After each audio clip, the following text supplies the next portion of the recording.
What's up everybody, Anxiety Offline here, back again today for another video.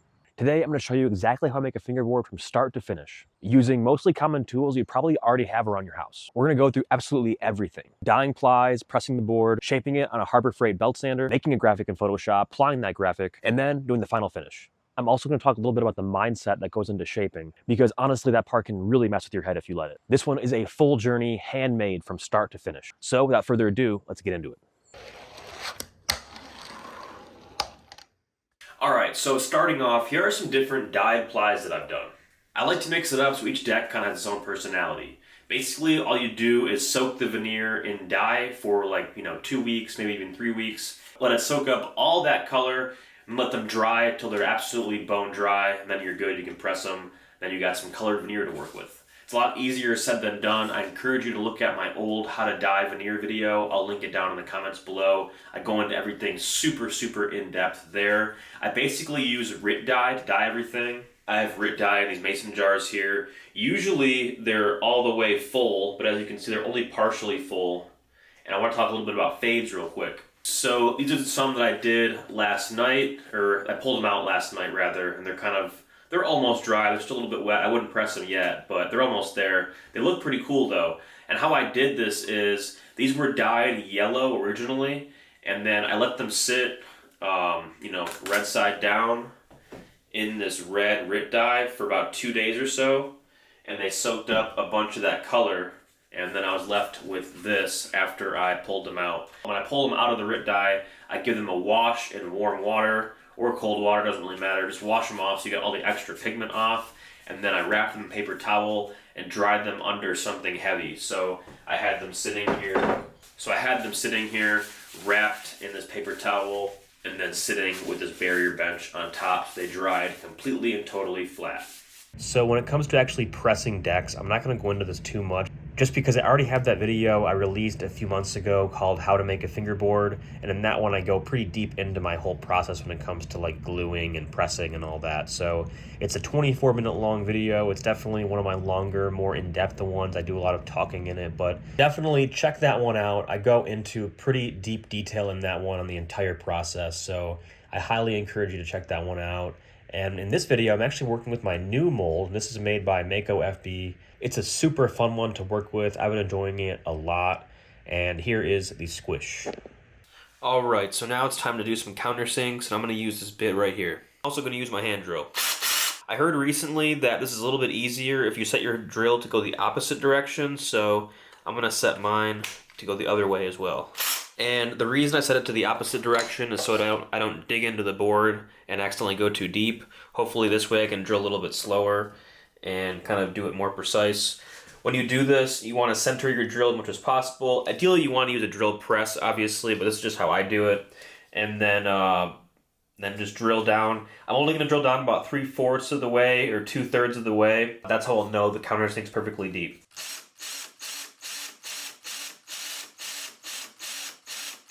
And you want to make sure you have plenty of light when you do this. That's probably the most important thing.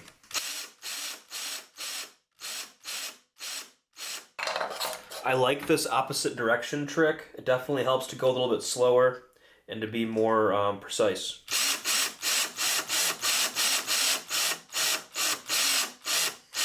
Alright, so there we go. Got a nice kind of bird's eye effect going on there. Hopefully y'all can see it on camera. But either way, that's how I do countersinks. So there it is. And this here, real quick, is my belt sander. I have the one from Harbor Freight by Central Machinery. It's actually pretty good. I've gotten a lot of mileage out of it so far, so for the price, it's really not bad at all. I did take off the disc off mine. I don't know if I installed it wrong or what, but it always was coming loose, and I barely ever used it anyway. I really never used it, so I just took it off. When you first get this belt sander, it will look like this. But I find it way easier to shape decks if you loosen this bolt right here and then raise up the work surface to be vertical. That way you can rest your boards right here and kind of get some more leverage when you shape them.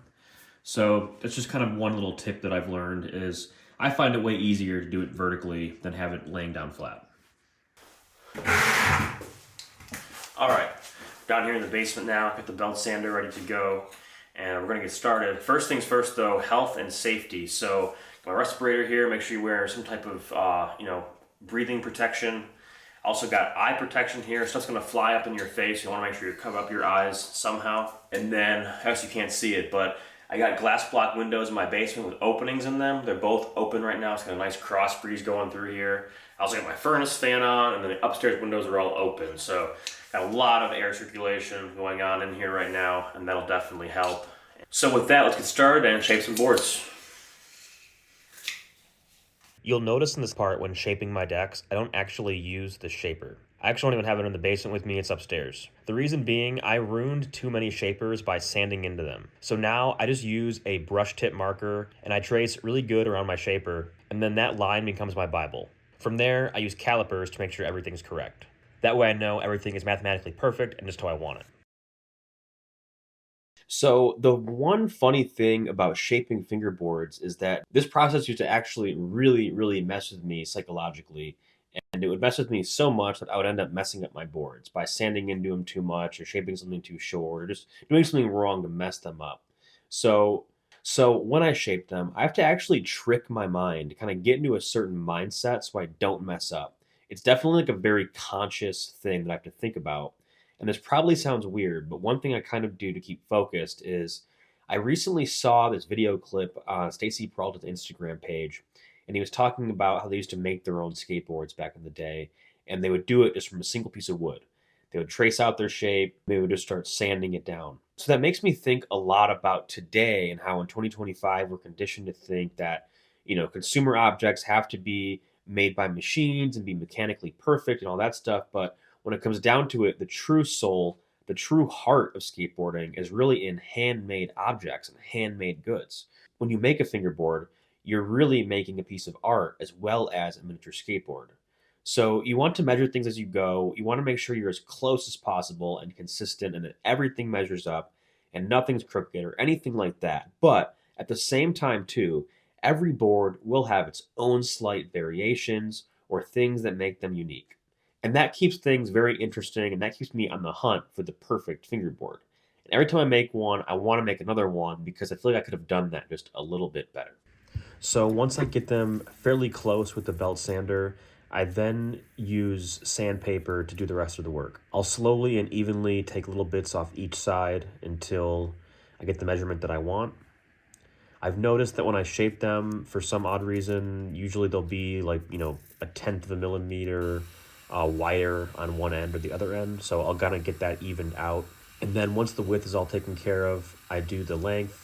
So measure that out, and then I usually mine are like 2 millimeters over, so I'll sand down like a millimeter on each end, and then I'm right where I want to be. So we got this one all done and ready to go for the next step. The camera died unfortunately, but I went ahead and just finished it anyway. This one though, I got sized the right width. The only thing is I need to knock back some of these sharp edges here. So I'm just going to show you my quick process just for finishing the deck right after I take it off the belt sander, kind of what I do next to finish it once I get it to size, and then we can move on to the next step. So grab your piece of sandpaper, and when you take your board off the belt sander, it'll have these really sharp, hard edges here, so as you were pressing down, on that and then sanding this way. So you kind of got to knock back these edges, and the first one I do is really just on the top here, and it's really simple. You just kind of take the sandpaper and just kind of rub it against that contour edge along the top, and then that'll just smoothen out, kind of round out the edge.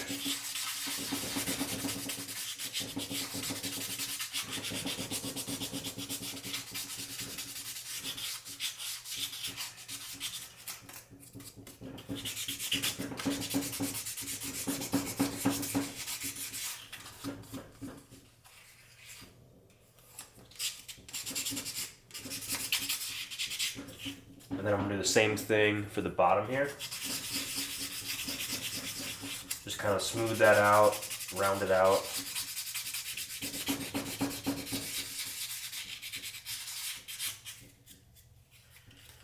And then our board is starting to take shape now. This top part though is definitely pretty sharp, so you're going to need to sand that one a little bit more.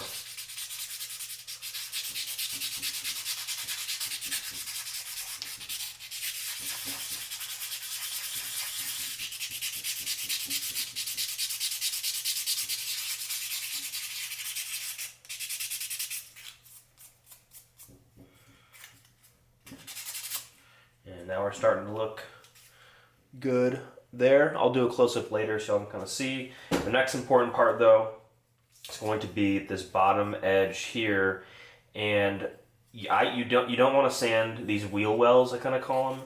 You more just want to sand in the middle here. So just take the edge, the corner of your sandpaper, and just kind of smooth out this edge here. Just nice and easy. Not a ton of material coming off, just a little bit. And do the same thing for the other side. Just using the corner of the sandpaper, just a little bit of it, and then just getting right in the middle of the board.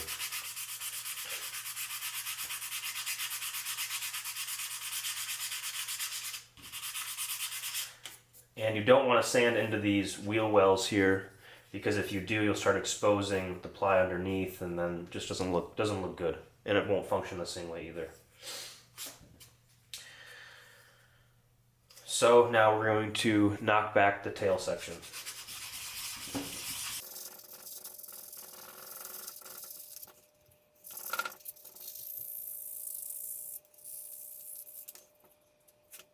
Definitely starting to take shape now. The one last part I want to hit is just this top area here. It's definitely going to be a little bit sharp from the belt sander, so just take the same method as at the bottom. Take the corner of the sandpaper, put it underneath your finger. This time though, go along the whole edge of the top. And then you might want to hit some of these parts too, in case you didn't kind of do those in the previous steps. You just kind of want to smooth out the edge a little bit. You don't want to change the shape at all. Just smooth out the edge.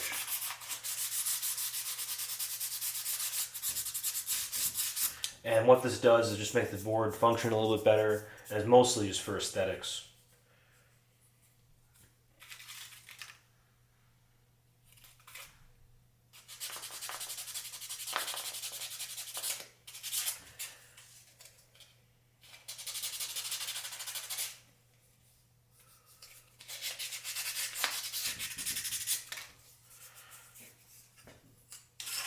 And the length should be getting close now, because it was very close earlier. And we're at 99.2. So we actually are quite a bit over.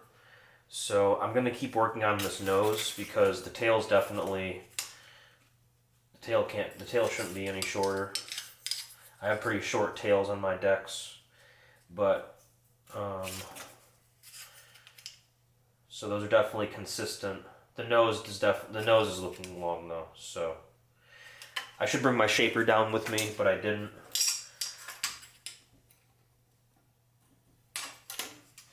So I'm just going to keep knocking back this nose here until we get the correct measurement, because the tail is already perfect to shape. I can see that the nose is still a little long though.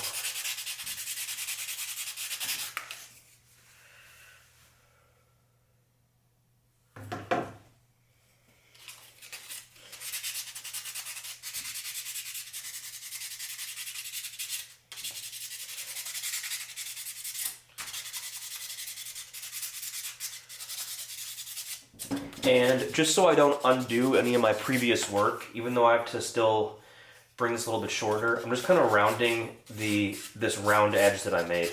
Not really rounding flat into it, more just kind of just sanding into this round edge. That way I can kind of maintain the work that I did, but still knock back that length. And I mean, we're dealing with mere millimeters here, so make sure you sand really slow. Take your time. See, we're getting closer. We're at 98.9 now. So I mean, that was we barely sanded any material off visually. It looks like, to me at least, but that was 0.3 of a millimeter. So just work slow. You take your time, and that's really all it is.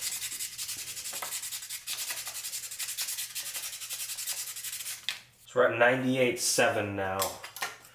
And that is pretty much where we want to be. Maybe literally a tenth of a millimeter shorter would be nice, but There we go, 98.6. This one's also 98.6. So there we go.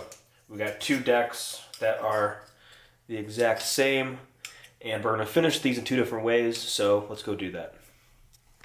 So real quick, before we get this board all finished up, I wanted to mention something that I launched just recently, and that is the Anxiety Offline membership program. So members will get access to a monthly live stream.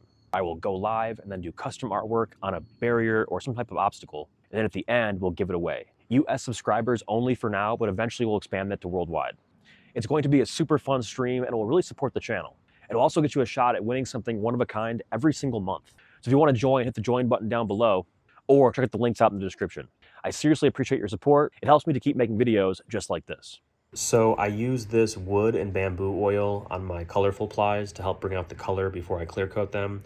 So I'll put a little bit on there, get it applied to the board, let that dry really, really good.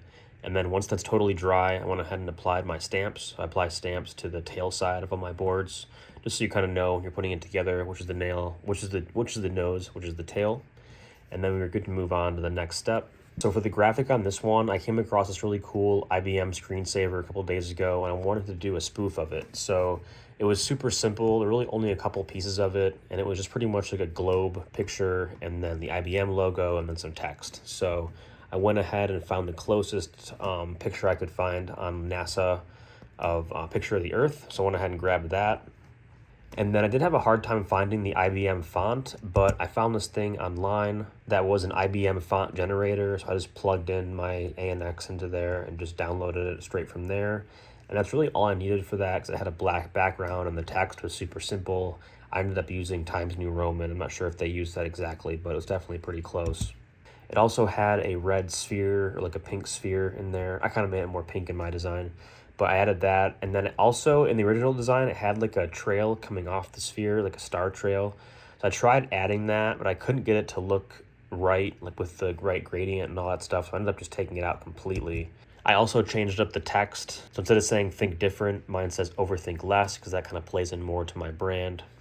And then once I had everything in place, I used this really cool action that I downloaded from Photoshop Tutorials WS, but I'll put a link down below in the comments.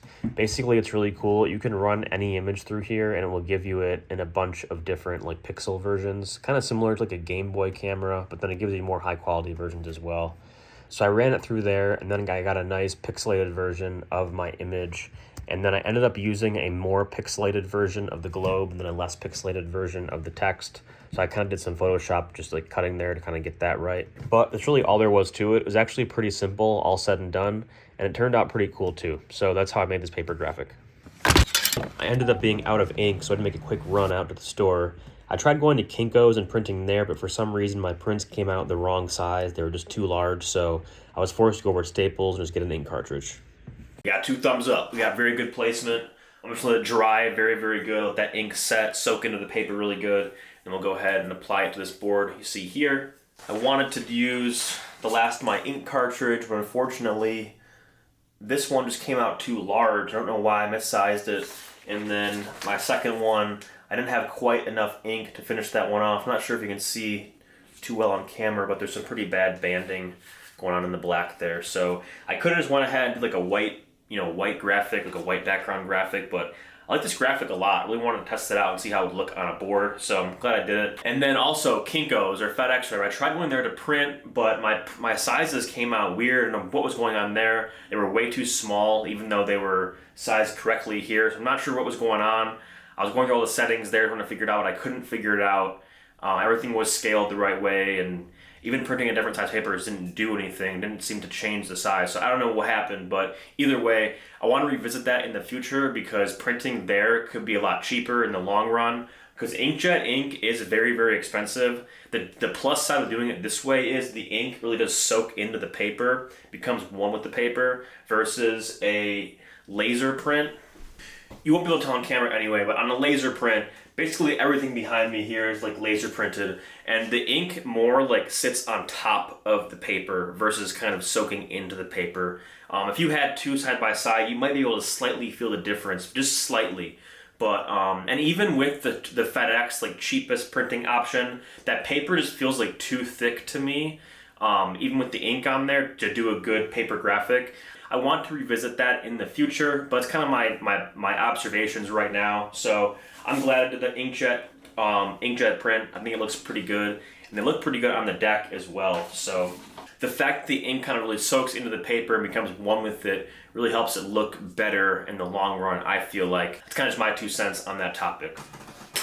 All right, in this next part, we're going to apply the paper graphic. So only need 3 things: the graphic, the board, and some glue. And I think for this process, people also will use like glue sticks sometimes. I've heard people use that, but I've just had best results using like this kind of glue, so I've stuck to it. And then I did wrap a piece of paper kind of around the board so I didn't get my one hand full of glue. You'll see later, it's really useful to not get your hands too messy. So I even had like a cup of water nearby. So I could quickly kind of dip my hands in there, dry them off, kind of get them clean. But basically, just put a nice layer on there and then smooth it around with your finger, trying to get it as consistent and as smooth as possible. You want to try and squeegee it off, but not too much, just enough kind of. You don't want to leave too much, otherwise your paper will get wet, and you don't want to leave not enough, otherwise it won't stick. So it's kind of a gentle balance. I usually apply a layer and then smooth it off with my finger, and the leftover seems to be enough. At this stage, you also want to be pretty conscious of which way your graphic is facing. When your hands start to get full of glue, it helps to know kind of where things are. So you want to make sure you have your graphic, facing the right way and kind of ready to go when you're doing this. So you can see here, I have it face down on a piece of paper towel. And once the glue is all applied, I'm just going to press it in to the graphic. And I press mine down first, and then I'll like kind of tip it and do the tail and the nose.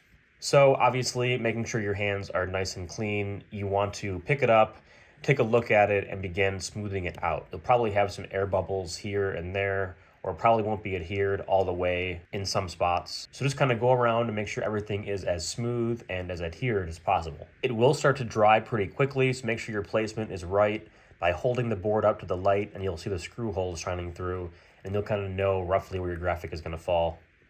For this one, I wanted the logo to be in a certain spot. I don't want the words to get cut off by the screw holes, so I actually redid it once or twice, but once I got it right, I was pretty happy with it. Now, after this, you can take it outside and begin clear coating it. And you'll see in this first step, I clear coat the entire thing. And I do that because it seems like when you put just a light layer of clear coat on that raw paper, it seems to help sanding through it. So when I didn't do this, when I would sand through the paper, it would be a little bit more rough. But I noticed when I give it a light clear coat layer and then I sand through it, it seems to come off a little bit cleaner. So shout out to ABC Parks for kind of discovering that. So once it's nice and dry after that first layer, I'll begin sanding off the excess, very similar to how you do grip. Just kind of want to grab those edges, those contours, and just kind of sand around them. And for this, I also use a metal file, the same thing I use for grip tapes. It seems to just do a really good job, at least at getting the first layer off. After this, you'll see I'll switch to sandpaper, but first I start with a metal file.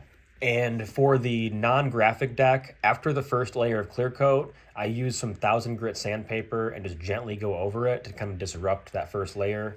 And then later I'll add on another layer, and you'll see they get smoother and smoother until you get like the perfect finish.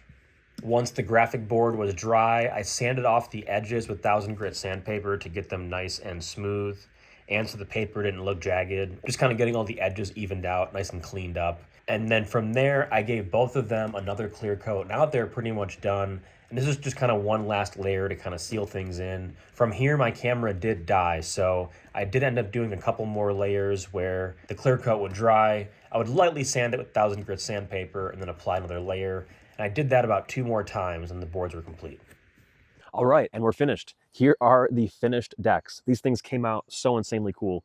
I'm really happy with how they turned out, from the dyed plies to the shaping, the countersinks. Everything is just perfect with these, and they're both the exact same, super consistent, which I absolutely love. Seeing the finished pieces and thinking about just how much work went into these and how good they look just really reminds me how much I love doing this. If you want to grab some of my handmade decks or obstacles, check out my website, anxietyoffline.com. And if you're into behind the scenes stuff, or if you want to be part of the monthly giveaway live streams, definitely hit the join button down below. I always appreciate comments and new subscriptions, and leave a like as well. If you watched the whole video, leave a comment down below and let me know. Thank you so much for hanging out with me today, and I'll see you in the next one. Peace.